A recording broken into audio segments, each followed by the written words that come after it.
Hi Sidekicks, especially you kiddos. I want to talk to you about gun safety, all right?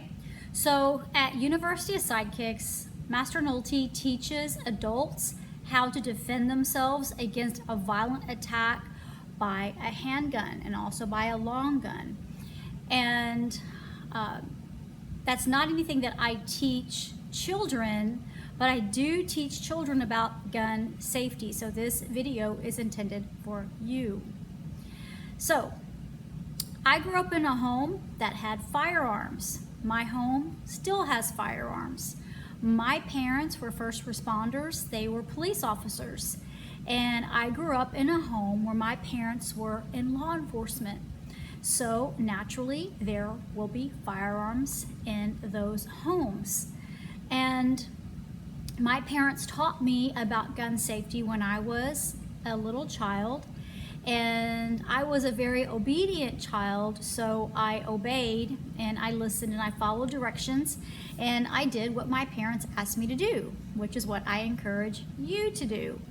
And I knew that my parents were good, I knew that my parents were lawful, and I knew that because I felt it in my heart and my observation of my experience of observing the world, in the neighborhood and in church and the community and schools, I knew that we were good people.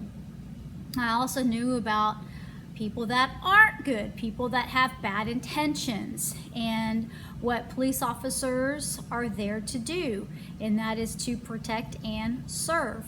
So with that said, I grew up in a home that shared about the rules, the law of the land, and about the wolves of the world, which I refer to bad people as wolves of the world, and also the sheepdog, which I refer to as people like first responders and law enforcement, and people even like me, like Master Nolte, who teaches people how to defend themselves and how to protect themselves from a violent attack.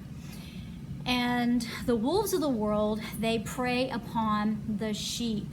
And the sheep I refer to are people who may not be paying attention to their environment, to their surroundings. They may feel like, oh, nothing ever bad's ever gonna happen to me. Or they could also be someone that is vulnerable, like young children who aren't that equipped to protect or defend themselves against a really violent attack. Or they could be the elderly people who aren't as strong or have all their faculties about themselves to protect themselves. So, you know, there are many reasons why somebody who is bad, a wolf, that would want to wreak havoc and hurt other people depending on their agenda. And it's really, really hard to change their agenda because they have an intention to do harm.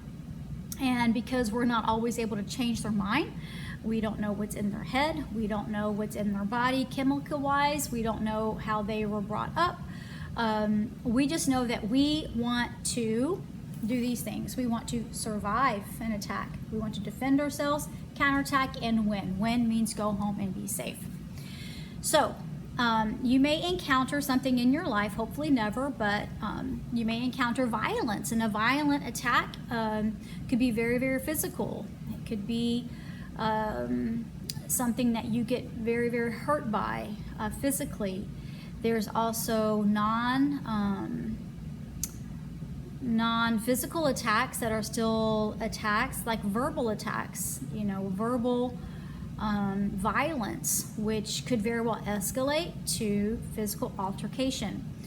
So I want to share with you that when you are approached or when you come upon something like a firearm, this is a training aid firearm, that I want you to be safe. So here at Sidekicks, we have these rubber guns with the red tips. We also have wooden guns to train with. You can tell it's wooden, it's like made of wood. We also have wood that's different color, that's more light and wood not painted. And then we also have replicas of other types of guns. And you can see this one, the trigger guard is missing. But, you know, if your family has training guns at home to help train to defend against an assailant, an armed assailant, or there's real firearms, you need to speak with your parents and y'all need to have a talk about safety in your home and have a plan. But because your parents can always be there for you, you may be amongst company that there are firearms present. Maybe in someone's car, a friend's car, and they have a firearm in the car. You may be at someone's home, and maybe your friend wants to show you a firearm. They're usually not yellow because this is a training gun. Let's just go ahead and go back to this one. This is a training firearm, but they're usually not red tipped. This means that it shows that this is a training weapon. But you don't want to play with guns. You don't want to pick them up and play with them. You want to do what your parents have asked you to do. And I am sharing with you that it's not a toy. It's not anything that's super, super cool that you need to take a look at. You need to investigate. It's not your job. You're a child. You're a youth. You're a minor. And it's our job as adults and parents to protect you. So I want you first things first, is to talk to your family and your parents about gun safety and what your rules are in your home about gun safety.